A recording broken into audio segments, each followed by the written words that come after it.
και το τείχος εκεί πέρα να προστατεύονται οι θεατές και όλοι ταυτόχρονα με το ηρώδιο για να ενώσει ουσιαστικά το ηρώδιο με το θέατρο από την άλλη πλευρά.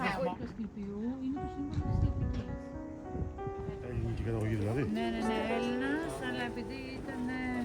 Ρωμαίος έπαρχος. Αυτός και η οικογένειά του. Φιλόπαπος και εποχές. Δεύτερον είναι κουκού.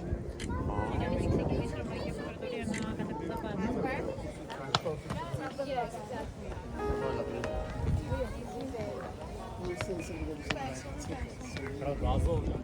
Οπότε λειτουργήσε σαν το πρώτο Μητρόπολη. Έλα. Ναι, στεγάσανε και να προστατεύσουν διάφορα. Είναι ιωνικού και δωρικού ρυθμού. Από τις πρώτες φορές χρησιμοποιήθηκαν και οι δύο ρυθμοί μαζί. Δωρικού ρυθμού είναι στις προσώψεις, σίδερο, αλλά επειδή το σίδερο οξυδώνεται, γύρω-γύρω το καλύπτανε με μόλυβο. Δεν οξυδώνεται. Ο φράγικος πύργος. Έτσι τον λέγανε τότε επί τέταρτη σταυροφορία και τα λοιπά. Εδώ είχαν όλο αυτό εδώ όλο αυτό.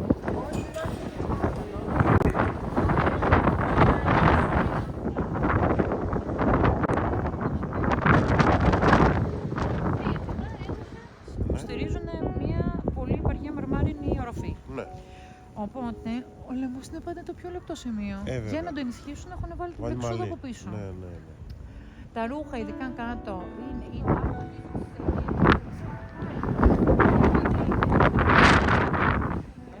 γιατί έπρεπε να σταματήσουν βία πράγμα το 404 που τελείωσε ο Πελοποννησιακός πόλεμος. Εννοώς ο αρχαίος ελληνικός ναός, ο Παντζουλίος, γιατί έχει τρεις ζώνες από την τράπεζα, από την Δήλο εδώ.